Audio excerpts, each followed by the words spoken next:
returning to Kathleen's flat in Summerhill. However, as you can probably guess, the drinking did not stop there. They continued to heavily binge drink well into the evening, and to make matters even worse, alcohol was not the only substance they were planning to abuse. As the night wore on, Kathleen, Linda and Charlotte decided to take things up a notch by taking ecstasy, more commonly known as MDMA. As many of you will know, MDMA causes severe hallucinogenic effects that distort time and perception, enhance sensory enjoyment all afternoon, before eventually returning to Kathleen's flat in Summerhill. However, as you can probably guess, the drinking did not stop there. They continued to heavily binge drink well into the evening, and to make matters even worse, alcohol was not the only substance they were planning to abuse. As the night wore on, Kathleen, Linda and Charlotte decided to take things up a notch by taking ecstasy, more commonly known as MDMA. As many of you will know, MDMA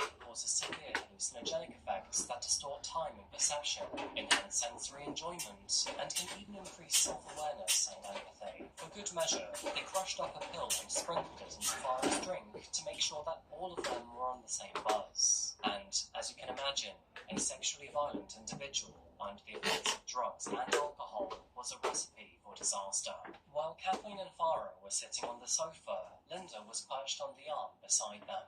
It was at that moment that Farah touched one of them inappropriately, but concerningly, it wasn't his partner. Instead, it was her daughter. Despite her hesitation, he locked his arms around her, and enraged, Kathleen screamed at him to let her go. Nobody was in their right mind at the time, and sadly, things escalated rather abruptly. Having had enough, this was the vital moment that Kathleen screamed at her daughters to, quote, "Just kill him for me." Charlotte grabbed a Stanley knife and then sliced Farah across the throat, sending him plummeting to the ground. Next, Linda picked up a hammer before striking him in the head. Through this attack, Farah had sustained more than 27 stab wounds, and his skull had been heavily caved inward. As a result, he was rendered almost entirely unrecognizable. The sisters then dragged his body into the bathroom, where they began to slowly dismember him with a Stanley knife and a kitchen knife. His head, limbs, and manhood were then separated from his torso. With Charlotte and Linda performing the entire operation with only 2 small knives, you can imagine this took several hours to complete. And of course, the scene was very likely to be gruesome and bloody. Neither of the sisters were smart, experienced, or even sober during this time frame. So I can imagine that not only was this process riddled with mistakes, but it was extraordinarily messy too. Embarking into the night, Charlotte, Linda and Kathleen then made several trips to the canal, which conveniently was only a few yards away from home. And as you can probably guess, they then put the bags they were carrying, which were filled with his limbs, into the river. All of Farah's body parts, excluding his head, was thrown into the dark waters, of course in order to avoid any sort of identification. Instead, the head went to shore and water Memorial Park. Now, what's quite morbidly interesting here is that, in order to get to the park, they actually walked with his head in a shopping bag through a very busy shopping centre. I guess you never know what goes in the bag. While at the park, Charlotte dug a hole in the ground with a knife before throwing the head in and burying it. Now, honestly, I have no idea what her obsession is with doing everything with a knife. But each to their own, I suppose. After that, Kathleen then took the knives and hammer and threw it into a nearby pond to scatter the evidence. Linda then returned a few days later, digging up the head before using her son's school bag to transfer it to another location, where she then further smashed up the head into more pieces and buried it once again. And despite their sloppy efforts, this would remain hidden until Linda's confession a few weeks later. Now, despite Charlotte and Linda both peacefully accepting their arrest, their mother, on the other hand, was nowhere to be found. In fact, upon hearing the news, she fled the country immediately. As a result, the authorities would soon learn that she had run away to England, sparking the beginning of a national manhunt. Being an Irish traveller, Kathleen was accustomed to a rather nomadic lifestyle, and so it wasn't hard for her to move around frequently without any official documentation, thus making it extremely difficult for the authorities to track her down. And sadly, she wasn't the only parent to leave the sisters behind. Due to his own mental health struggles and the shame of losing his family, John Mulhall was found hanging in Phoenix Park in December of 2005, a mere few months after their confession. Due to the brutal nature of Farah's murder and the way he was killed, this case gained massive media attention, with news tabloids giving the two women the nickname the Scissor Sisters. Moving into the legal proceedings of this case, Linda and Charlotte went on trial 1 year later in October of 2006. Meanwhile, their mother, Kathleen, was still unaccounted for. It should be highlighted here that the trial would have been sooner if Linda had cooperated with doctors in dealing with her heroin addiction.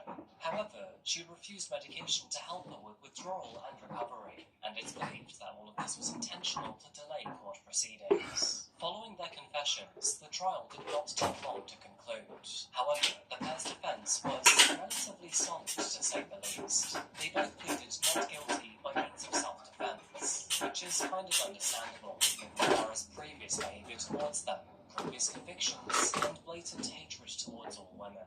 However, their efforts were futile, and ultimately Charlotte, being the one to initiate the murder, was given the mandatory life sentence. Meanwhile, Linda was charged with manslaughter instead of murder, as the jury accepted her defense of provocation. As a result, she was given 15 years behind bars. Now, interestingly, both sisters would appeal their sentences on the grounds of insufficient psychiatric evaluation. They also claimed that the jury were forced into a rushed decision by the judge. To this day, Charlotte remains behind bars, where her sister Linda was released in 2018. This was after serving only 12 years of her 15-year sentence. Of course, the media has tracked her down since then, but quite understandably, she expresses that she just wants to get on with her life and refuses to comment on her crimes. Ever since her incarceration, Charlotte's behaviour in prison has been fairly controversial. Images of her holding a knife to a male inmate's throat have surfaced on numerous occasions, which, of course, prompted her to be moved to a women's-only prison. I guess quite understandably, she was in no mood to let any other man treat her poorly. Meanwhile, her mother voluntarily returned to Ireland in the year 2008 to face her own charges, namely 2 counts of providing false information, withholding information, and avoiding her arrest in the murder investigation. She would also plead guilty to concealing evidence. However, she denied having any physical role in the murder.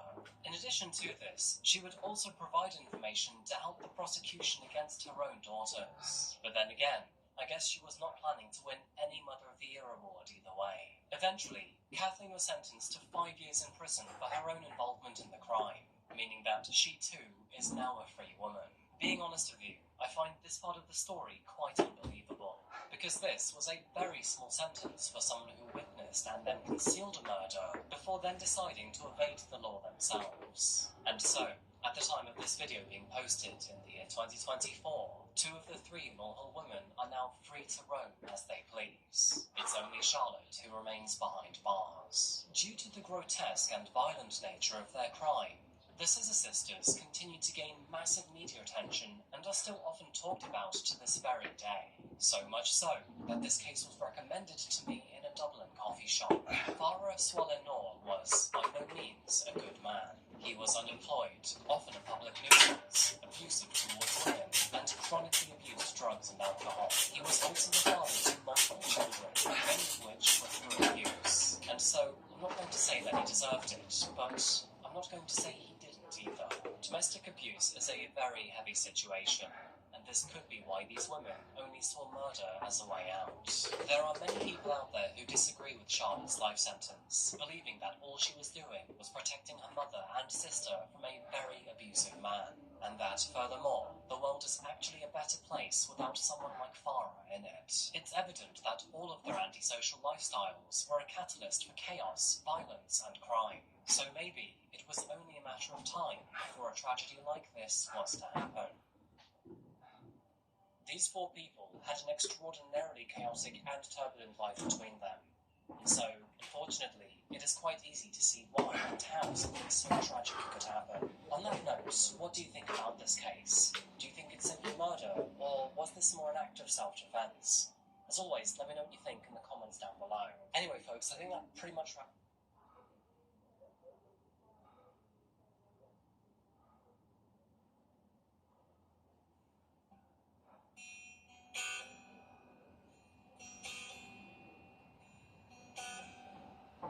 Hey everybody, I'm Rick Beato. We're going to try something new today. This video is on the history of the music business and technology in 2 acts. Act 1. Music is too easy to make. What do I mean by music is too easy to make? Let's just go back to the 1940s and 50s. Frank Sinatra used to get up in front of an orchestra and sing a vocal take, and they had one microphone. And they would get it balanced just right. Frank would say, okay, I'm ready to do it, and he'd sing. Come fly with me, let's float down to Peru. Then you get into the 1960s or so, and then you have things where you have multi-track machines. You could go in, if you had a mistake in a vocal part or any instrument, you do a punch in. Oh, I don't like that word, I sang out of tune, or I want to change this lyric. You go in and you just punch in, fix the line, punch out. Fast forward to 1998 with Cher, the Believe song. They invented this thing, auto-tune. Now, I've talked about this a million times on here, but auto-tune was a plug-in that would go into these DAWs, digital audio workstations. So you'd have something like Pro Tools or Logic or Ableton. What you do is you take the vocal, let's say the song's in C major. Any note in the key of C major, it would tune the note to. Well, T-Pain and people like that realized if you put it on a really hard tuning, it would make it sound like a keyboard. That's what they did in the Believe song. Well, then the same thing starts happening with drum parts. Guys playing a drum part, and you're like, you know what? This would be a great take of this first verse if this one hi-hat wasn't a little track. Well, let's move it back a little bit, or let's move it forward, whatever. And then you move that, and you're like, well, the snare after it kind of sounds weird because we moved that forward. Now the snare sounds like it's dragged, so we do that. Then you're like, well, you know what? Let's just look at the grid lines, the bar lines. We'll just move them to that. Then you start cutting out, moving them. Then they give you this tool called Beat Detective. Then you can actually quantize an entire part. So then it becomes like a drum machine. So it's not human-like. Here's an example of a quantized drum part. It's John Bonham's drum performance from Fool in the Rain that's a shuffle. Here's what it sounds like as a machine.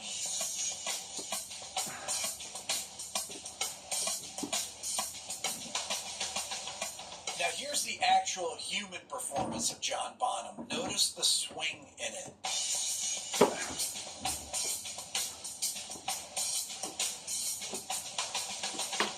Once you quantize the drum part, it's a drum machine. It's just like Superior Drums. So what started happening in the year 2000 or so is that everyone started quantizing their drums because the budgets to hire session guys like Josh Freese and Kenny Aronoff went away, and you'd have to use the crappy drummers. I mean, some bands would have good enough drummers to play, but you typically have these crappy drummers that you'd have to fix their parts, and once you fix their parts, you start moving the bass around, you start moving the guitars around, and then you pretty much have sterile, generic, quantized rock music that has no vibe at all. The other thing that people realize is that it's really difficult and time-consuming to record a drum set. You need a studio and a lot of gear. Look at all these mics. Now, you can put up 3 mics and get a drum sound. You can put up 2 mics and get a drum sound. But to get a professional drum sound, you tend to mic up the different instruments. I got 2 mics on the bass drum. I got a mic on this tom, mic on that tom, mic on the ride, 2 mics on the overheads, 2 mics on the snare here. I actually have 3 mics on the snare, and a mic on the hi-hat. And I have a couple room mics. It's hard to record it well. Not only is it hard to play the drums well, but it's hard to record the drums well, and you have to have training. It's not easy to do. You have a great ear. You got to know how to tune them. You got to know what is a good snare sound from a bad sound. You got to know if the toms are ringing too much. You got to know if they're in the right pitches, all this kind of stuff. There's so many decisions to make. Now, some of you are out there thinking, what are you talking about, Rick? You don't need to have a good sounding room. You can have a crappy sounding room. You don't even need good mics because you're going to just replace everything with samples. Well, where do you think samples come from? They come from people that know how to record them. That one was for free. It's difficult to get a good guitar sound. You have to have a good sounding amp. You have to have good sounding speakers, good microphones that work well. Most people now just use amp modelers. They plug into their computer. They pull up their program. Everything is done for them. They've already been pre-mic'd, pre-selected. They're all using the same algorithms. They can create great sounds. They're so easy to use. It doesn't take any skill at all. But it doesn't take any creativity either. Then, of course, you have the MIDI packs that you can buy if you can't play keyboards. So it'll just have pre-programmed chord progressions. Because for some reason, people can't just kind of space their fingers out and learn to play a few chords like that. Or maybe just experiment. What is this? What is this? In the early 2000s, labels stopped signing rock bands, essentially, because it was way too resource intensive. It was far easier to sign artists that can make their own music using a laptop and a microphone. Why is this a bad thing? Well, let's start with the creative dependency on technology limits the ability of people to innovate, I believe. Could be wrong about that. Maybe it helps them innovate. I don't think so, though. The homogenization of music. The over-reliance on similar tools, as I just brought up with the amp models, creates a lack of diversity. I think that leads to music becoming more formulaic and people just following trends of using certain types of sounds. This is why these trap beats have been in vogue for the last 20 years. People they know they work, so they just keep using them all the time.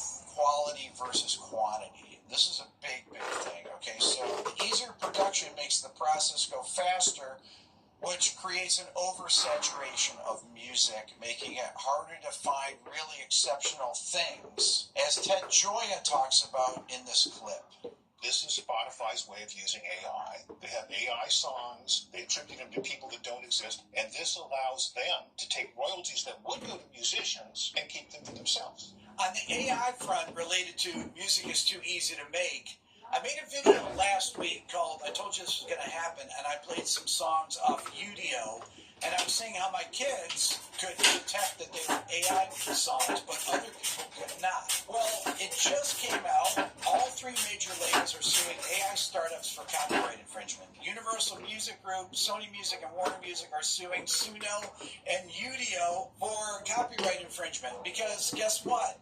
They're using all their music to train these AI models. Well, of course they are. How else are they going to train it? Now, companies like Universal are not doing it for the good of their music to protect their copyright owners. What's going on here is they just announced that they're partnering with a company called SoundLab to make AI models of their artists for themselves. They can use this SoundLab plugin in Pro Tools or Logic, and you can sing your own voice and replace it with one of their artists, like Drake or Taylor Swift or Billie Eilish or whoever agrees to this. And I guarantee you all these labels are going to do that because they want to own the AI versions of these songs. Whether you create it or whether they create it, they're going to own it. And just to show you how easy it is to model someone's voice with AI, I'm speaking to you through a voice modeling program called 11 Labs that was trained on my voice over a 4-week period. So for those of you that keep writing to me every day, I get about 20 of these a day, and they always start, Rick, I wrote a song that I think could be a hit. I used AI to hear it because I know nothing about making music. That's literally from an email I got yesterday. This reminds me of the best AI critique I've seen. Creative AI tools can be seen as sophisticated plagiarism software, as they do not produce genuinely original content, but rather emulate and modify existing works by artists subtly enough to circumvent copyright laws. Well, what's funny about that is that was actually written by ChatGPT. That's funny.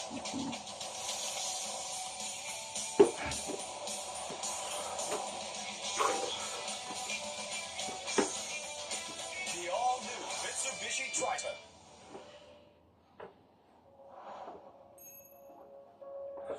Nawawala ng kusa ang ilo over time. It's a myth kapag ang enamel o outer layer ng ngipin ay numipis over time, hindi na ito may babalik sa dati. Kaya may ngilo, patuloy na mararamdaman ng pangingilo kapag ito ay pinabayaan at maaari pa itong mas lumala. Kaya gumamit ng Sensodyne para tuloy-tuloy maprotektahan ang ngipin sa ngilo. Ngayon, abot kaya na. May 99 na Sensodyne. It really works. Actually, music is too easy to consume. Wow. So this is the water faucet in my kitchen. That's But imagine too this easy to create. is streaming on Too easy Spotify to or Apple consume. Music. Just like everything You can else. turn it on, you can turn it off. But what's going on in the stream of water is all of the music that's on these platforms. Now imagine this is one artist's Ornamentas creative. entire output, their entire catalog. That's Might be the Ornamentas Police, creative. could be Billie Eilish, could be Led Zeppelin, Beatles. And then this dropper is each of their songs. 1, 2, 3, 4. Oh, I just did a whole record there. And eventually you exhaust their whole catalog. When I hit this and I start the stream, the music has very little importance if you think about it this way. It goes from the faucet, down the drain, out to the sewer, where it's recycled again. Except in this case, the music is not recycled like it is through the sewer. There were 100,000 new songs added every day in 2023 to streaming platforms. That's more than one song per second for the entire year. By comparison, when I was a kid, if I wanted to buy this Led Zeppelin 2 record, I had to get a job or borrow money from my parents to buy it because I wanted to own it. I wanted it to be in my collection. This album here, Pat Metheny, New Chautauqua, I paid $8 for, brand new, with the money that I made by bagging groceries at Tops grocery store in Fairport, New York. You actually had to expend energy riding your bike or walking to your job, working your shift, getting your paycheck at the end of the week, depositing it in the bank, getting money out, going to the record store, buying the record, bringing it home, playing it, listening to it a bunch of times, going over to your friend's house, sharing it with them. When a kid opens Spotify and clicks on a song, they can just skip to the next one if they don't like it. Think about this. All of the music that exists, or at least has been uploaded to Spotify or Apple Music, is available for $10.99 a month. I'm talking about all of Michael Jackson's music, all of AC/DC, Pink Floyd, Whitney Houston, Tupac, Kendrick Lamar, Juice WRLD, Eminem, Dr. Dre, all the works of Beethoven, of Bach, of Mozart, of Stravinsky, of Shostakovich, of Charlie Parker, of John Coltrane, of Miles Davis, Brad Meldo, of Pat Metheny, Keith Jarrett, all of that. $10.99 a month for the price of what we used to pay for one album. It's all available on these streaming platforms, which is why music is not as valued by young people. There is no sweat equity put into obtaining it, having it be part of your collection, having it be part of your identity of who you are. These are the bands I believe in. These are the artists that I love. And I'm going to share it with my friends. I'm going to bring that record to school. I'm going to play it for my friends after school. We're all hanging out, reading the back cover of it and seeing who played on it. These things meant something. What was on here meant something. Produced by John Burns and Genesis. It was important. What I'm saying is that music has basically become valueless. If you only have to pay $10.99 a month to have access to anything, what is one song worth? You know, people tell me that they want me to make certain kinds of videos. They have these aspirational ideas, as my friend Todd calls them. But then they ultimately vote with their attention. Rick, make more What Makes a Song Great videos.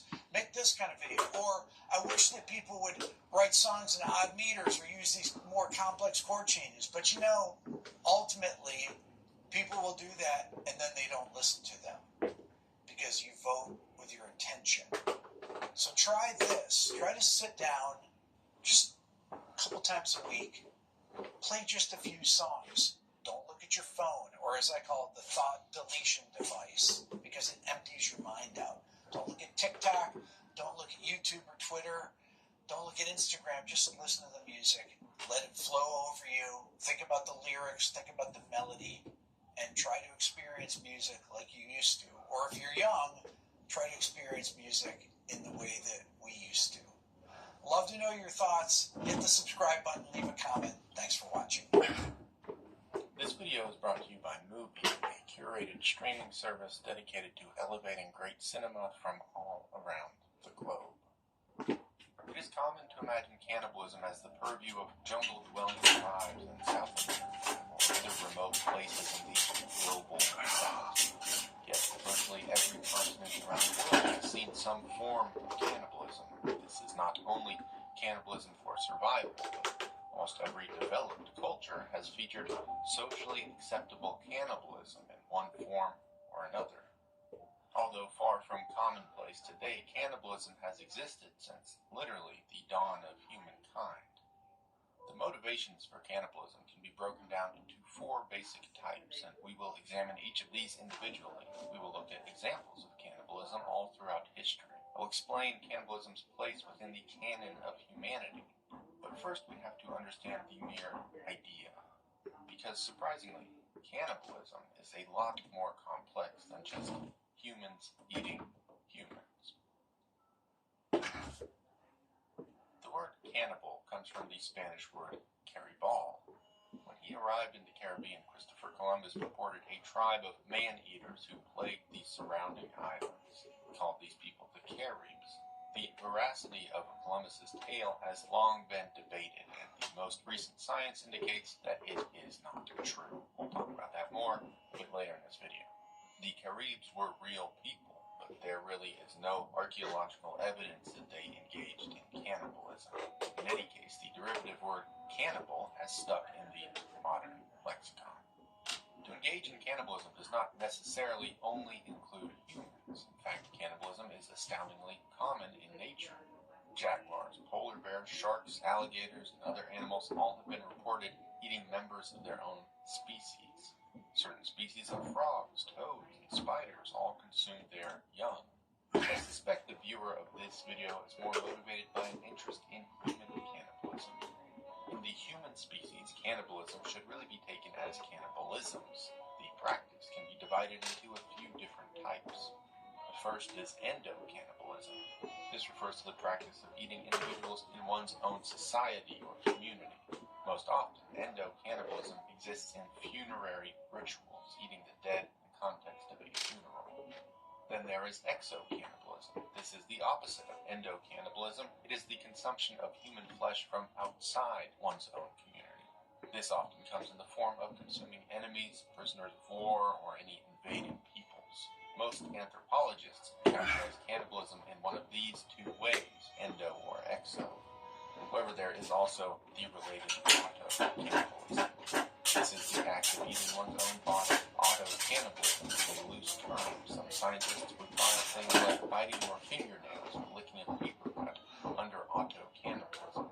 Others point to more extreme acts, ritual practice, torture, body modification, or some types of self-harm. So why do people eat people? In 2016, archaeologist James Cole published the most comprehensive assessment of the nutritional content of the human body to date. Broadly, he found that humans offer similar sustenance as animals of our size.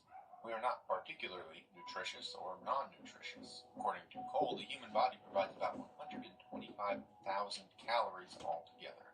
This is certainly a lot at first glance. But as you consider the practical realities of cannibalizing someone, 125,000 calories becomes less impressive. First, people generally exist in communities, so in pre-modern times, when cannibalism was decidedly more common, any single source of meat would be distributed among a dozen or likely more individuals. Secondly, 2,000 calories per day may provide an at-rest person-suitable nutrition. In times without modern luxuries, when life was just physically more demanding, that requirement quickly would have risen to 3,000 or more calories per day. Additionally, it is just difficult to kill and or butcher a human. Murder would be usually met with dangerous resistance from the victim. Butchery is a laborious task with not insignificant skill requirements. Finally, Cole's estimate includes things like bones and teeth. It would just be difficult to actually consume these parts of a human body. So with all this in mind, hunting game has generally been the preferred method of nutrition for people across the world. It is easier, more efficient, and less destructive to the community. There are societies and cultures which we do not know and will never know. But broadly, it is safe to say cannibalism has generally not been used for physical nourishment as a significant part of any diets. Rather, the practice has existed to serve functions beyond regular sustenance. As I mentioned earlier, there are basically four such functions. The first is cannibalism as a solution. That is to say, there is some problem occurring within a person or society, and the consumption of human flesh is the remedy. There is cannibalism as a culture. This more nebulous function sees cannibalism as part of a ritual that has some significance on the religious group. This tends to overlap with the previous function, but not always.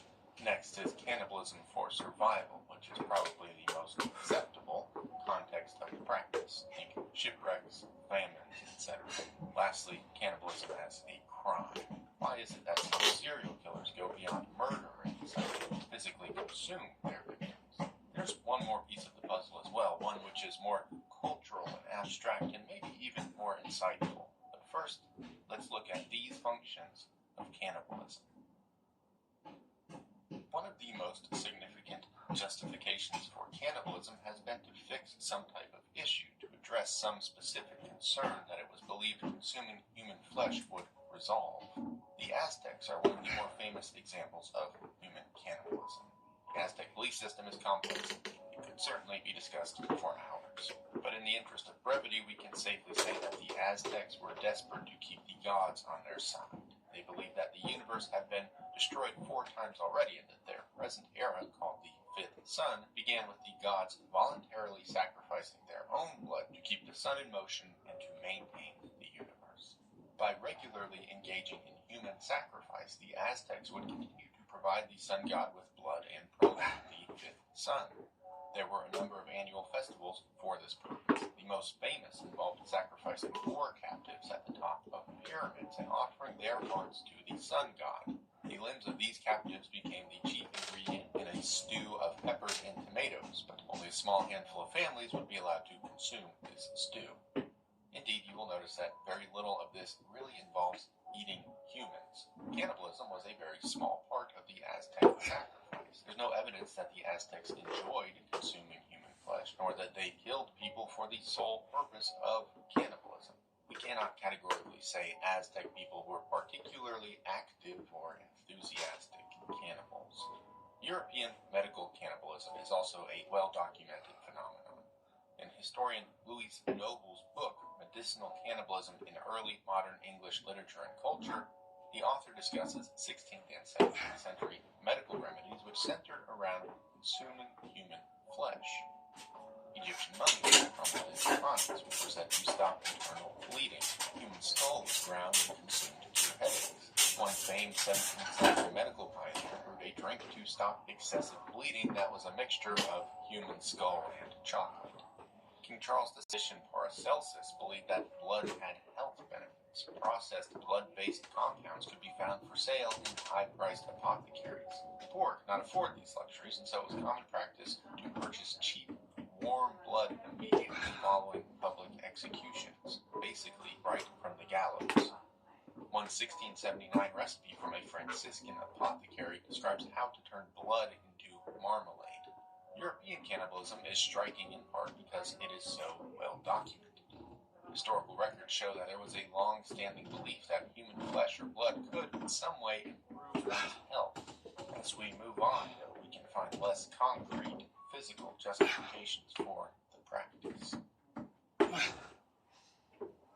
The Wari are an indigenous people in Brazil who live within the Amazonian rainforest. In their history, the Wari people have practiced 2 sorts of culturally sanctioned cannibalism. The first was a warfare cannibalism. The body parts of dead enemies were taken back to Wari villages and consumed by those who had not engaged in the fight. As warriors recovered from the battle, they consumed the blood of the dead. This was said to make them strong and virile. Warriors themselves were not actually allowed to eat the flesh, but women and children saw it as a perfectly suitable source of nutrition on the occasions that it was available. The Wari also ate their own dead. After a member of the tribe died, the body was laid outside to rot and decompose for several days. The Wari would then cut up the pieces and cook small parts of flesh over open flame. This was a ceremonial custom. They did not see cannibalism as providing sustenance. In fact, Wari custom did not allow for the practice of consuming the dead as a regular part of the diet. The natural decomposition of the flesh prevented them from consuming much human meat anyways. It made the body so disgusting and odorous that it was difficult and sometimes impossible to eat. The Wari people still live in Brazil, but they have long since abandoned their traditional cannibalistic practices. The Fore people of Papua New Guinea also practiced funerary cannibalism, but with devastating effects. The Fore people observed that if they buried a body, it would be eaten by worms. If they left it on the ground, it would be eaten by maggots. So the Fore people believed that being consumed by other members of the tribe was more honorable than either of the other options. The tribe ate every part of the body except for the flatliner. It was believed that dead bodies could house dangerous spirits, so the Fore women would be the first to consume the meat. By holding the meat in their bodies, the women would essentially tame the spirit. While it wasn't officially part of their custom, the Fore women would regularly share small scraps of human flesh with their children. In the 1950s, researchers noted that among the 11,000 Fore people, 200 were dying annually from a strange and horrific disease.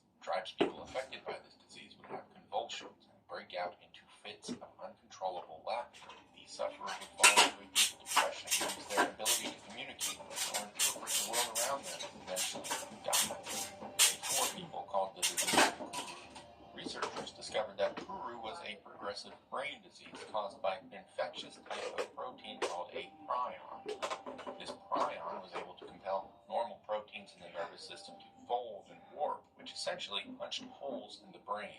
Kuru likely started when an individual from the tribe was born with a rare brain disorder called Creutzfeldt-Jakob disease. This should have only affected that individual, but when other tribespeople consumed his brain, they also consumed the prion that caused the disease. It can take 10 to 15 years for a person to even show symptoms of Kuru after they have contracted it. Because of this, the four people would have been unable to identify whose brain was originally contaminated and who ate it, and so Kuru spread throughout generations of the tribe. Clearly, cannibalism can kill, but it can also sustain. It can and has saved the lives of people in dire situations. Maybe the most acceptable form of cannibalism is that of survival cannibalism. Certainly, history has provided us with plenty examples of this phenomenon. The Donner Party is probably the most well-known and well-mythologized story of survival cannibalism. The Donner Party saw an expedition get stuck in California in 1846 before eventually resorting to eating dead bodies. The circumstances surrounding the Donner Party are mysterious. Volumes, hours, books have been produced about this particular journey. In fact, so much so that covering it in detail here would feel redundant. Thankfully, within nautical history, it is tremendously easy to find well-documented examples of survival cannibalism. The practice has been so widespread, in fact, that it's earned its own nickname, the custom of the sea.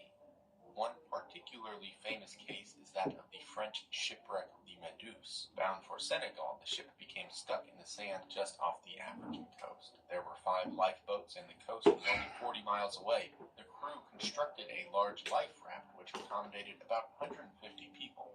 Fortunately, these cooler heads did not prevail. Violence swept through the survivors and a number of crew members were killed while others were pushed overboard off the raft. Rations dwindled and survivors began to dry pieces of human flesh in the sunlight for consumption. A rescue ship eventually found the raft, but only 15 men were alive of the original 150. In 1820, the ship the Essex was sunk by a sperm whale, leaving its crew stranded on a nearby island. There, the crew held a lottery and consumed the unlucky whale. In 1844, the Francis Sept sunk, and the 15 survivors also held a lottery, eventually killing and consuming 2 cabin boys. There's also the Euxine, in which the crew elected to consume a young Italian boy after their lifeboats capsized and they lost all provisions. None of these survivors faced any type of legal ramifications for their acts of cannibalism, but the age of sail was not as anarchical as maybe we are inclined to think. Indeed, cannibalism at sea became such a prevalent issue that legal bodies were eventually all but forced to intervene. In 1884, the British yacht the Mignonette was en route to Sydney, Australia. The yacht had 4 crew members: Captain Tom Dudley, First Mate Edwin Stevens, Edmund Brooks, and 17-year-old cabin boy Richard Parker. The crew made it onto a lifeboat and even brought with them some provisions. The food quickly ran out. Before long, they were left without food or water. The cabin boy Richard Parker started drinking seawater and fell extremely ill. Captain Tom Dudley believed Parker to be dying, so he stabbed the boy. For a more recent episode of survival cannibalism can be found in the story of Uruguayan Air Force Flight 571. In 1972, that flight was carrying the Old Christians rugby team en route to Chile, along with family and friends of the squad. Many of the people on board could be described as social elites. Among them were 2 of the president's nephews, the sons of a renowned heart surgeon and a famous painter. The plane's route took them over the Andes Mountains, which are notoriously dangerous skies. To navigate through these areas, the crew decided to take the Planchon Pass. An hour after takeoff, the co-pilot was flying the plane and believed he had navigated the pass successfully. He took a hard right and quickly learned that he had not completed the pass. The maneuver took him directly into the mountains. One wing hit a mountainside and broke off, pulling with it the tail section and 7 passengers. The other wing fell off immediately afterward, and the cabin fell into the mountains. It slid down the slopes before resting in deep coral-white snow. For the survivors, there could hardly be a worse place to be stranded. They were at 11,500 feet elevation, Nighttime in the area could see temperatures as low as negative 22 degrees Fahrenheit. Around the plain there was only snow in the mountains, no trace of anything even remotely habitable. The plain was white, which made it completely invisible against the snow to any would-be rescuers from above. When the plane crashed, there were 33 survivors of the original 45 passengers. During the first night, 5 more people died. The remaining 28 had very little food and water, some chocolate, box of crackers, a jar of jam, some wine, and some brandy. They also had a radio, which, now broken, would receive signals, but could not transmit. The team heard on the radio that a search was underway, so for the first few days they ate small portions of the food they had and hoped for a rescue. No rescue came. On the 8th day, another passenger died from injuries sustained in the crash. 2 days later, the survivors heard on their radio that the search for their plane had been stopped. They were presumed dead. One of the survivors, named Robert Knessa, was a medical student. He had some basic understanding of human nutrition. Although the group had joked about cannibalism, Knessa argued that it was time to make a decision. He said that they needed to eat the bodies of their dead teammates or they too would die. He said that no one was coming to save them, so at some point, some of the survivors would need to hike to find help. But without proper nutrition, they would not be able to survive. Furthermore, it was now or never. Without any food, they wouldn't even have the energy to cut up the bodies. Knessa also knew that the frigid temperatures would have frozen the corpses, making them reasonably safe to consume. There was also a religious angle to Knessa's arguments. He said that it was just meat. Their souls had departed their bodies and were now in heaven. Some in favor compared it to Holy Communion. They said that Christ died and gave his body to humankind for spiritual health. Their friends had died and now give their bodies for physical health. Some in opposition noted that this was disrespectful to their memories. But another passenger, Zerbino, said if his dead body could keep his friends alive, he would want them to eat it. The conversation ended with most of the survivors in favor of cannibalism. The next day, the final 2 holdouts were a couple of young parents who agreed they owed it to their children to eat the flesh. Knessa used a shard of glass to cut several strips of meat from a body. He laid them out in the sun to defrost and told the survivors that the strips were there. If anyone wanted to eat the meat, they could have it. This way, the survivors would not need to know who exactly they were eating. Knessa himself was the first to eat the flesh. After he broke the taboo, the other survivors did the same. Some people ate it raw. Others managed to cook the flesh using what little fuel they had on board. Their rations were not infinite, though. As supplies dwindled, Knessa encouraged people to consume nutrient-dense organs like the heart and the liver. A week went by without any deaths, but again, even with the advent of their new diet, the passengers would not survive forever. The group resolved for an expedition to find help, but before they set out, 2 avalanches struck the plain in a single day, killing 8 more of the survivors.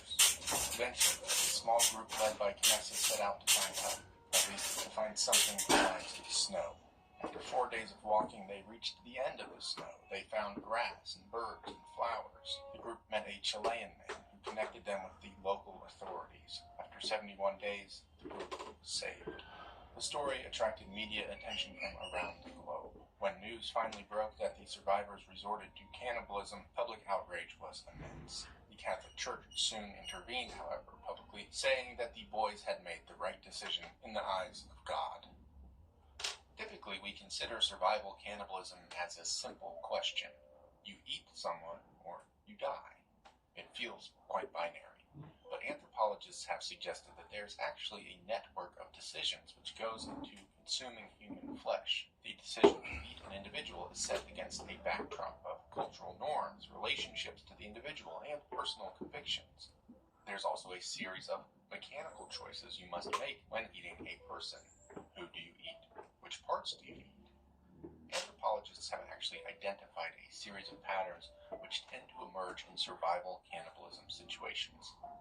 First, and probably unsurprisingly, cannibalism is an absolute last resort. People will consume virtually anything for consuming human flesh. The second pattern is that people generally will not consume close relatives and are more inclined to eat members of other races or identifiable outside groups. The third is that people generally do not consume the face, fingers, hands, and genitals. These parts are often associated with some degree of humanity and even personhood. But the The last pattern is that when other portions of meat have been exhausted, individuals will readily consume these previously unwanted parts. So that's 3 of 4 functions of cannibalism. But there's one final context. The most heinous examples of cannibalism are likely those that come from a place of crime.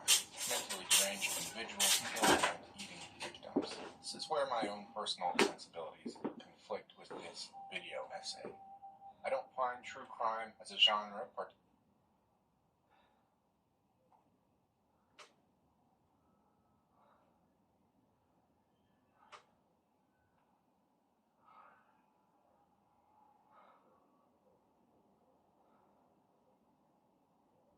particularly compelling. I think it's generally exploitative and often void of substance. So I will not be recounting specific criminal cannibals in this video or their deeds. These subjects have been explored endlessly and then some. I do think it is more interesting and even relevant to this particular topic to explore what exactly makes an individual go from serial killer to cannibal. The science on that is still murky. But in 2023, Abby Noah and David A. Keighley published a paper called An Investigation into the Association Between Cannibalism and Serial Killers. In this study, the researchers examined 42 cannibalistic serial killers alongside 42 non-cannibalistic serial killers. The researchers investigated a number of variables in these two groups and found some distinct patterns. Certainly, it should be said that this is a small sample size, but thankfully, a small sample size is all we will have when discussing cannibalistic serial killers. There just aren't that many of them. The researchers themselves note that these correlations do not necessarily indicate cause, but they are worth discussing. Cannibals had 4 times the rate of physical brain abnormalities. They had a much higher incidence of birth defects than their non-cannibal counterparts. They also had much lower social standings in their youth. The data further suggests a more profound pattern of criminal history and criminal family history within cannibals. However, the study provides very little in the way of a conclusion. So many of these variables are intersectional. For example, does a lower socioeconomic standing and a family criminal history really indicate future cannibalism? These two traits likely feed off one another, and I suspect there are a lot of non-cannibal criminals who share them as well. There are other psychological theories to explain why criminals engage in cannibalism. Some point to an over-reliance on the mother during childhood. Others say that cannibals experience some sudden onset of trauma. But this is all just theory and speculation. There's very little hard research on the subject, likely because there just isn't much to research. It is a comparatively rare phenomenon. I also think that it's comparatively uninteresting. The act of cannibalizing a human being in the criminal context seems like such a violent aberration that I wonder if there's anything we can learn, culturally or otherwise, from such an act. However, when we examine mankind's relationship to the idea of cannibalism, we do open the door to more significant cultural conversations. We could say that cannibalism is a term, a taboo, a horrific deed was invented when Columbus reported the Caribs to Spain. But the act of our species consuming one another has been occurring for much, much longer. At a dig site in Ardèche, France, scientists found both human and deer bone pieces. On the deer skulls, markings indicated that the Neanderthals smashed open the skull to eat the animal's brains. The human skulls showed the exact same markings. Scientists determined that early humans filleted the chewing muscles from the heads of 2 young Neanderthals, sliced out the tongue of at least one, and smashed the leg bone of a large adult to get to the marrow. The scientists did note that all Neanderthals were not cannibals, but instead that in times of need, Neanderthals did resort to survival cannibalism. The Krapina Neanderthal site in Croatia is one of the largest and significant finds in the current landscape of paleoanthropology. Scientists first excavated the cave in 1899, finding the remains of over 80 individuals and the complete skeletons of over 24 Neanderthals. Many of these bodies showed marks that clearly indicated butchery. Scientists believe the Neanderthals broke open bones to remove marrow and bashed open skulls to access brains. These are just 2 dig sites, but evidence for Neanderthal cannibalism has been found in numerous others around the globe. So cannibalism has always been with us one way or the other. In fact, it predates us. But if we look to more recent history, we can see cannibalism taking shape as a cultural idea, a cultural tool even.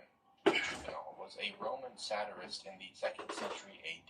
He lived in the Roman Empire's capital city, which was a diverse place full of people from conquered Roman lands. Juvenal did not like that fact. He wanted Rome to be full of Romans. Much of his satire centered around this xenophobia. Juvenal's 15th work is set in Egypt. In the satire, he tells a story about mob violence amongst Egyptians, which culminates in what is basically a cannibalistic orgy. This is one of the first examples of the cannibal label being used to debase foreign populations, in some group as savages. However, it is certainly not the last example. When Christopher Columbus first came to carried as cannibals, it's not just some arbitrary, meaningless notion. Instead, it was a point he used to repeatedly lobby Queen Isabella of Spain to colonize and enslave the indigenous people. Cannibals were subhuman, so enslavement was more acceptable when it came to the Caribs. Quote, "These are cannibals, the people very savage and suitable for the purpose, and well-made and of very good intelligence. We believe that they, having abandoned that inhumanity, will be better than any other slaves." And Columbus's strategy worked. In 1503, Isabella issued the following declaration. "Being as they are hardened in their bad habits of idolatry and cannibalism, it was agreed that I should issue this decree. I hereby give license and permission to capture them, paying us the share that belongs to us, and to sell them and utilize their services without incurring any penalty thereof." Indeed, early colonial accounts of cannibalism are both commonplace and often unreliable for this very reason. The label of cannibal was used time and time again to categorize groups as uncivilized, to justify colonial pursuits or geopolitical power plays. Eventually, and maybe predictably, the pendulum of cannibalism as a concept swung wildly in the other direction. In the 1970s, William Ahrens published a book called The Man-Eating Myth. In his book, Ahrens argued that there had never been an instance of culturally sanctioned cannibalism in the history of mankind. He said that the entire notion of cannibalism was, in fact, only a tool for subjugation. In the book, he chastised early explorers for throwing the label of dishonesty, and he went on to criticize modern anthropologists for the continuation of the tradition. The Man-Eating Myth was a provocative publication that caused the mass re-evaluation of cannibalism within human history. It attracted widespread attention and conversation. It is seen as a landmark. With roughly 40 million regular viewers in America alone. The most popular sites compete with LinkedIn and Netflix for popularity, whilst roughly 1 in 7 of all internet searches are people seeking it out. With an average user getting their first exposure at just 13 years old, we don't know nearly enough about how damaging adult content truly is in the modern world. But new studies have confirmed some of our worst fears, with evidence linking adult content to addiction, dysfunction, and permanent physical damage to the brain. Meanwhile, the generation most immersed in this content are also the loneliest in living memory. Young people today are less likely to form lasting relationships and connect with each other than ever before. So let's uncover the terrible consequences of modern society's new addiction and how it's sabotaging millions of young men and women's chances for love, as it's becoming clear that adult content is destroying dating forever. It might seem obvious that adult content is impacting young people's relationships. Whatever you think about it, most people would be completely comfortable with their partner consuming it on a regular basis. But it's easy just to focus on what it does to relationships. Instead, we're going to explore how adult content sabotages men from the offset, making even just dating far more difficult. Everyone's experience is different, but there's a few problems that people instinctively know are there. There's worries that adult content could act like a substitute for real human interaction, that your consumer could lose motivation and their drive for a better life. As long as they're more comfortable consuming the content rather than putting themselves out there, other people think it might make reality look worse in comparison, slowly raising people's expectations and sabotaging their feelings for their partner.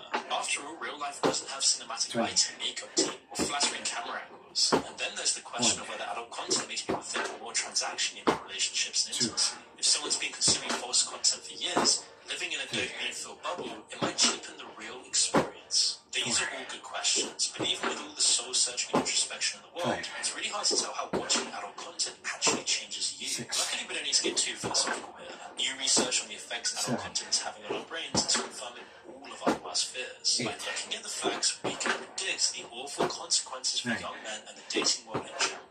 Back in the days when tobacco companies still had complete control of the government, they developed a whole bag of tricks to ensnare lifelong customers. Most of their advertising was redundant, just reminding people that they're addicted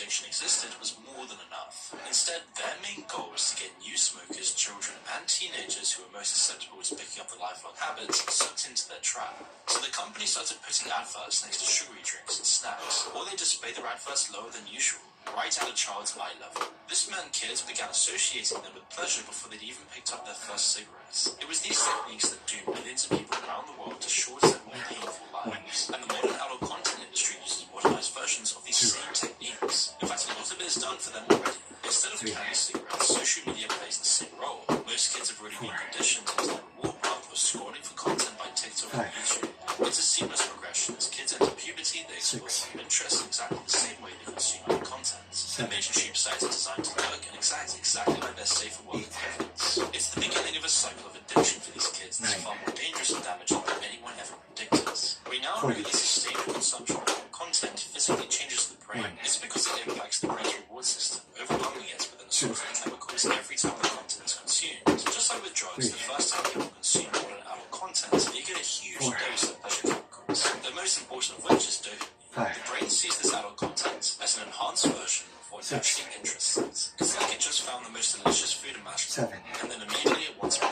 But over time, the reward lessens as the brain gets used to this new normal. It internalizes the behavior that led to the burst of dopamine and tries to replicate it, but the results don't last forever. Again, just like with any drug, over time the brain builds up a tolerance. It pushes the person to spend longer seeking out more extreme content. One study found that just under half of the regular viewers they interviewed had actively searched for things they used to find disgusting and undesirable.